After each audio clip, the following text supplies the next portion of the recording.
nice and exposed here. This is going to be so wild. Hey, good? Yeah. A little over a year ago, myself and my friend Sam were having a little chat about the potential for doing some enduro racing in 2019. I've been riding bikes for 18 years. I've been racing them for 12. Never raced an enduro though. Despite having ridden races such as multi-day marathons, 24-hour races, short course XC races, for some reason I just never clipped on a number board to an enduro bike and gone hell for leather down a hill. Through a few Facebook messages between me and Sam, we looked at a number of the more, I guess, common ideas of big enduro races, the Trans-Madeira, Enduro 2, this sort of thing, but for various reasons, none of these really were going to work out. So I did a bit more Googling and I came across a race called the Kingdom Enduro. Without any real reading into the race, we decided immediately that we had to go and do the Kingdom Enduro, mostly because it was in a country called Lesotho, which neither of us had really heard of or knew very much about. This place is wild.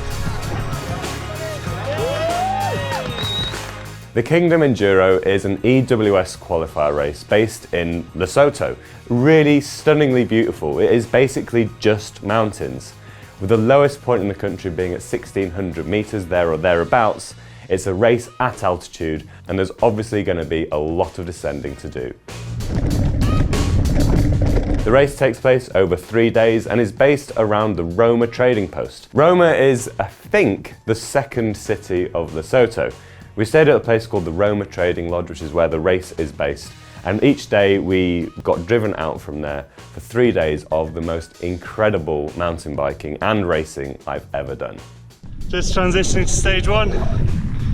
You're going to see how it goes. If you want to see more adventures from us guys at BikeRadar, don't forget to like and subscribe. All right.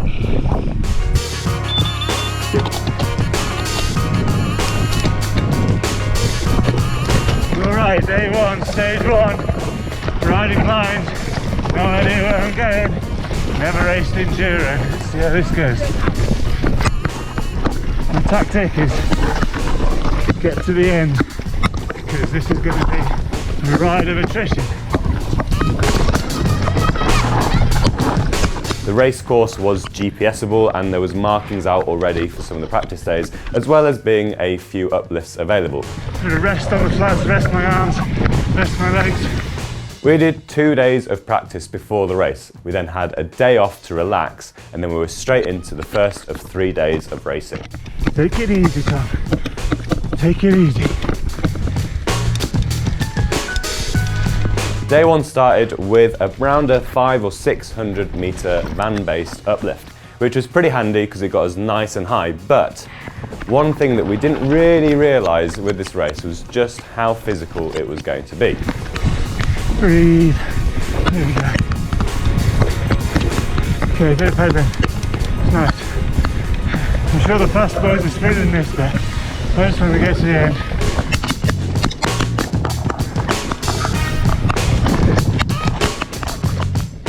Remember, Tom, it's a marathon, not a sprint.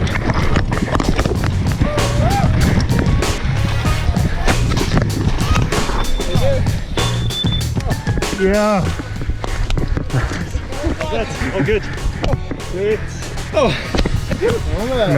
As mentioned, I travelled to Lesotho with my friend Sam. Now he is a mountain bike guide in the French Alps. He's got a company called Bike Village, thoroughly recommended. I've known him for about 16 years and many of my silliest or hardest bike rides have often been done with Sam. He's got a knack for pulling me along on particularly hard bike rides. So it was obvious that if anyone was going to come out and do an adventure like this, it would have to be Sam. How's it? Maya. Hey, good? Yeah. Yeah. This is the liaison to stage 2. Pedalled for 40 minutes and now hike a bike for 25, 30. It's hard work.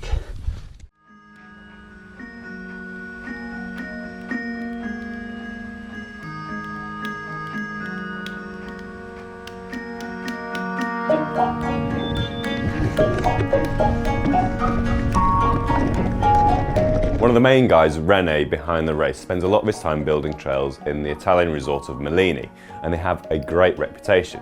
And it's clear that he was very much behind a lot of the trails that were being used in the race. A lot of these trails were freshly dug for the Kingdom Enduro, and they were incredible.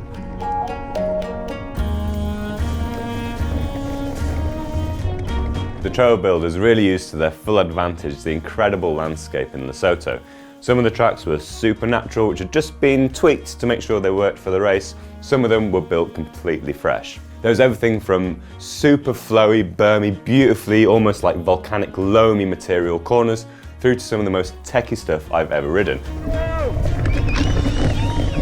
Now, I've been riding for quite a long time, and I love technical, steep, rocky stuff. I haven't really ever raced on super technical stuff before though, so with a bit of red mist and a bit of being all quite het up, I didn't clean it by any stretch. At times, I think it was faster and safer to just get off the bike, push and run. But for the most part, I'm pretty proud to say that I rode the vast majority of it, and the riding was out of this world. It was amazing.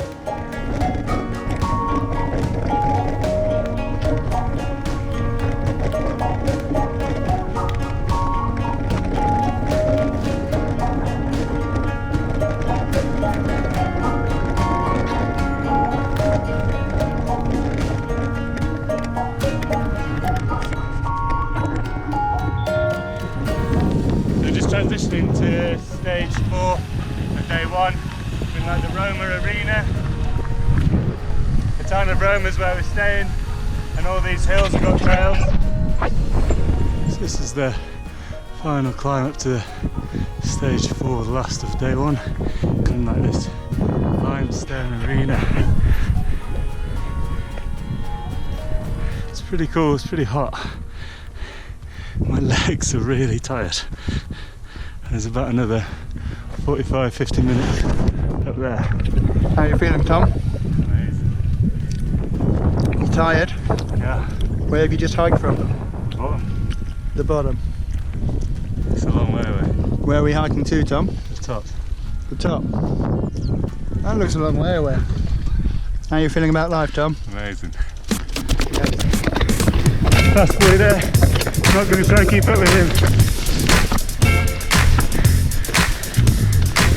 Yo. Down there. Oh, it's a bit sketchy that's fun. So that's day 1 done. Just riding back to where we're staying in Roma. Just a little town in Lesotho. Stage 4 is wicked, like steep, open, dropped into like some limestone stuff, some off-camber rocks. It was pretty cool. Finished on a high, but trying to head back before a massive thunder lightning storm comes. My legs are toast, so it's a bit of a slow ride. Made it back. It's an Lesotho bike wash. Special washing from heaven.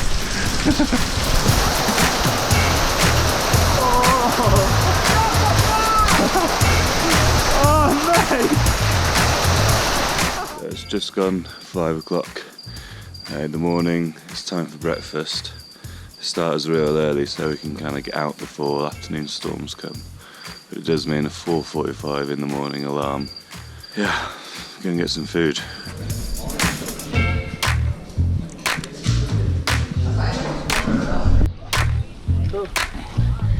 Pretty sure this is health and safety approved. No, yeah, a couple of guys said they got lost. Okay, so day 2, just got to the top of the first climb, just up there. And I head down this ridge. Over there's a little roll, and then we're going across, traversing along there. You can maybe just see it dropping down into there. There's another hike up out of there and into another stage. Then I think we get another uplift, then 3 more stages after that, including a 2-hour transition. So it's going to be a big day, like some long descents, 15-20 minutes, so it should be good. That would make life 10 times easier. Okay.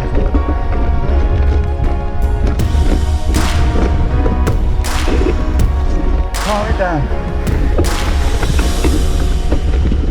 Okay, stage 1 done, bit of a disaster.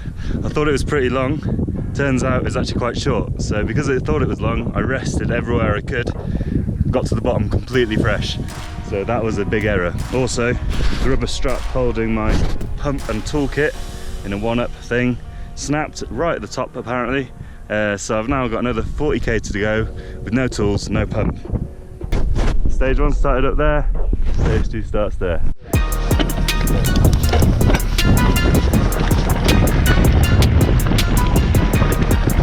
Stage 2 starts open and fast, but soon it gets narrow, real exposed when we go around the corner. A lot of fun though. I'm going to try and keep Sam in my sights as far as possible, but that won't last very long because Sam's on it.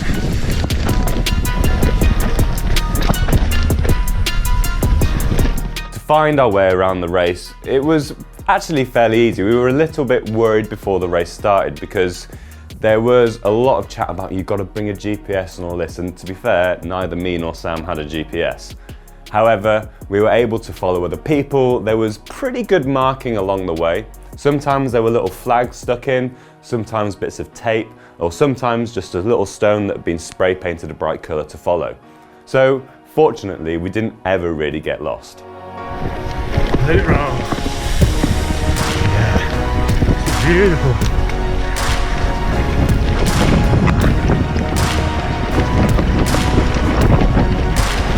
That's all right.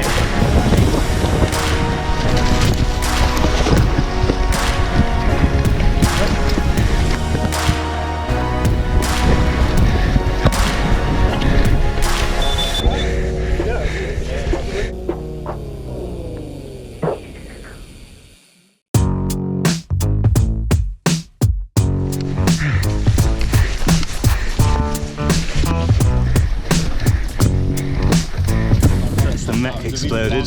Stage 4, day 2. Now we've got a 2-hour ride.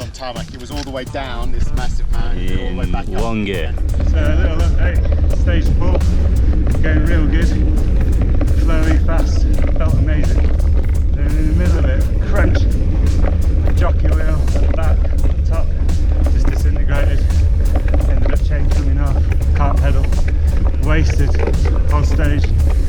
That's any attempt at getting out of the midfield shattered. So single speed now, long transition, hard work. You met this evening. Hey! Hey!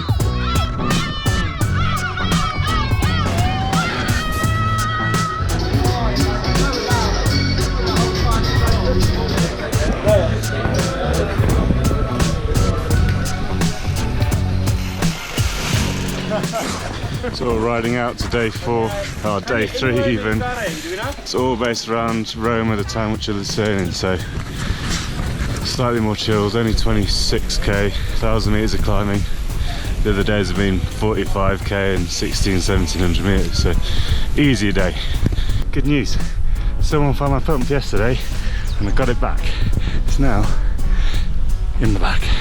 Some big old dark clouds up there. I can't carry you. There's a start, okay. So, this track's called Free Fall. Probably gives a brief idea of what it's meant to be like. I've not ridden it. It's meant to be steep as anything. Places actually faster to get off and run. See how it goes and hope it doesn't rain before I get to the bottom. I'm running away, so we're gonna go for it. It's hailing. Oh my days! Oh my god! This is going to be so wild! Alright, off and run! Off and run! It's not worth the risk. On the third day, right at the top of stage 2, one of these huge storms just hit as I was about to drop in. There's the most intense atmosphere. You're in the mountains, there's hailstones bombarding you from every direction, thunder, lightning, all sorts. And you're about to drop into a stage that was already known as being pretty technical. So I was pretty worked up when I went into it. To be fair though, I got my sensible head on, and as soon as I hit the big rock garden that we had already been told about, I got straight off and I was going to push. And I think that was sensible because it was pretty horrible in there.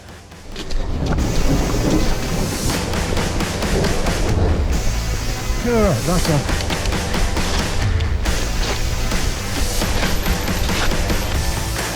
Lower down though, we went into a wooded section with some beautiful sort of cut-in turns through the trees, and I felt this is where I've got an advantage because it's very similar to a lot of the riding I'm doing in South Wales. And I thought, in the wet, in the mud between the trees, I'm used to this, whereas my race colleagues, probably less so.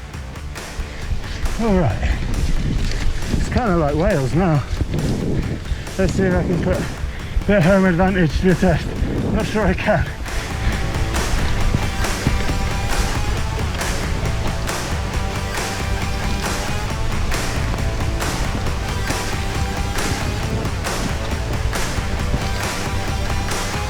Right, it's boggy, the tyres are full, it's quite clay.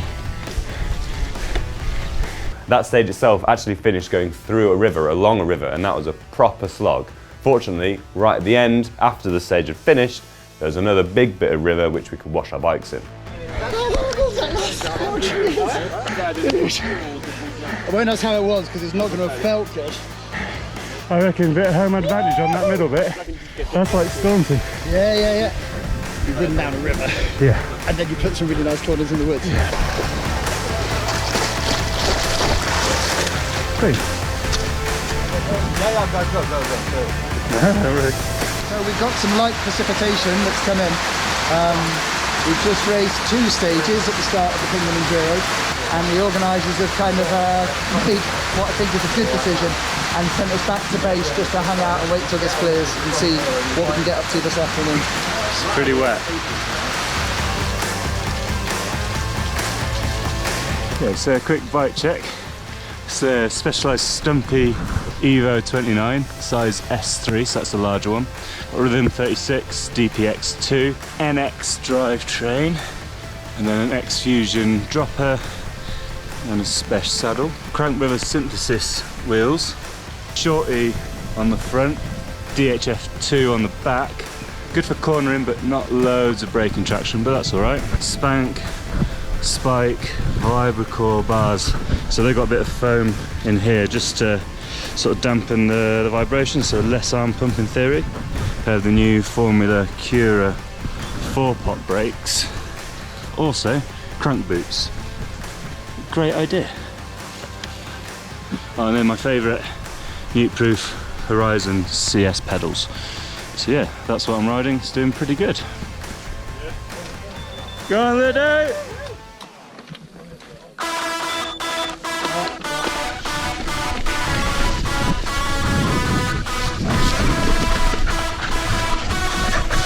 Last stage of the race. Already gone off the course.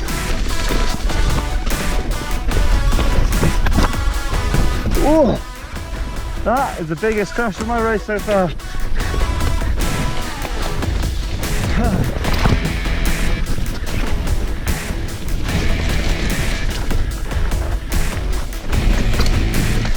Oh my god, go, go, go, go, go. Yeah. Yeah.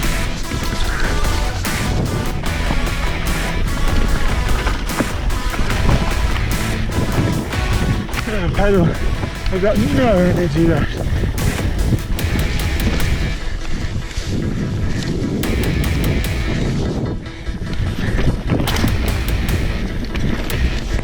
I can hear the end. Hear everyone shouting. Good day!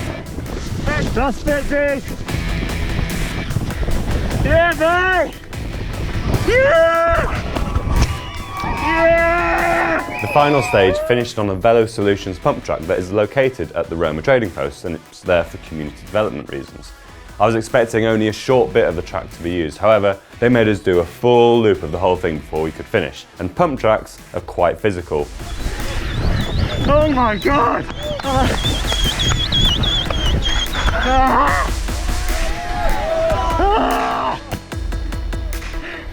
I can't.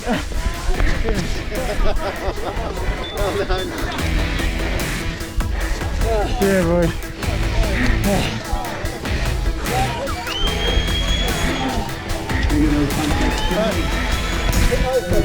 I came out that corner. Did you just say? Came out the corner. Into the grass.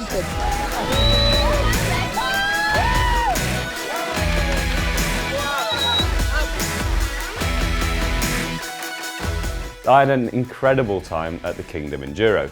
Entries for the 2020 edition, which is the 27th to the 29th of March, are already open, and if you go to kingdomenduro.com, you can find lots of information there. There will also be a link in the description. So in true BikeRadar style, I have some stats from the race because I thought you might want to know. So, day one, we did about 44 kilometers of racing. We started with a 500 meter uplift there or thereabouts, and we did an extra 1,461 meters of climbing ourselves, which gives us 1,961 meters there or thereabouts of racing and descending. Day two was the big one with 5 stages, and this came in at 48 kilometers. We had around 700 meters of uplift over 2 uplifts, and an additional 1,771 meters of climbing ourselves. So this comes in at around 2,500 meters of descending during that day. Day 3 was a shorter day, all based around the Roma town, and we did 24 kilometers, all of which we pedaled ourselves, with 890 meters of climbing. So days 1 stages, there were 4 of them, and it took me a total of 37 minutes and 0 seconds to complete all of that bit of racing. Day 2, 5 stages, and it took me 59 minutes and 19 seconds of racing. It's quite a lot of racing, I have to say. And then day 3, another 4 stages, which took me 31 minutes and 17 seconds, giving me a total time of 2 hours, 7 minutes and 36 seconds of racing over 3 days. So I finished 27th out of 59 starters, which is basically mid-pack, which I'm pretty happy about given that I'd never raced Enduro before, and the top, I don't know, 5, 6, 7 people were all proper sponsored pros. So I think that was a fairly good result. I did finish 2 minutes behind the guy in 26th, and 39 minutes and 31 seconds behind the winner, who was Chris Johnson, by the way. My friend Sam finished an incredible 19th overall, which also put him 3rd in the Masters 40 plus group. Sorry Sam for revealing your age. During the race, we were able to set off kind of when we wanted from each of the stages, and I tried to set off just behind Sam each time because I knew that if I could keep on his wheel, I would help me get a better time, because he is, you know, he's a fast rider, but someone I know quite well, and it's just nice to be able to be towed along effectively by someone who you know is a bit better than you, but you're very confident riding with. If you are looking for a real adventure on a mountain bike, and either you love the racing aspect of it, or you use the racing as a vehicle to go and have an adventure, and you're really up for a lot of hiking and some real gnarly tracks, I would thoroughly recommend the Kingdom Enduro. It was an unbelievable experience. So that's the end of the Kingdom Enduro out here in Lesotho. Had an amazing time. Learned lots of little things, rode some amazing trails. Like, the guys who built these things are magicians of building dirt trails. They were unbelievable. Put this in your diary, because this was mad. So there we go. Let me know in the comments if there's any more races you think I should try, and don't forget to like and subscribe so you can keep up with all our adventures on BikeRadar.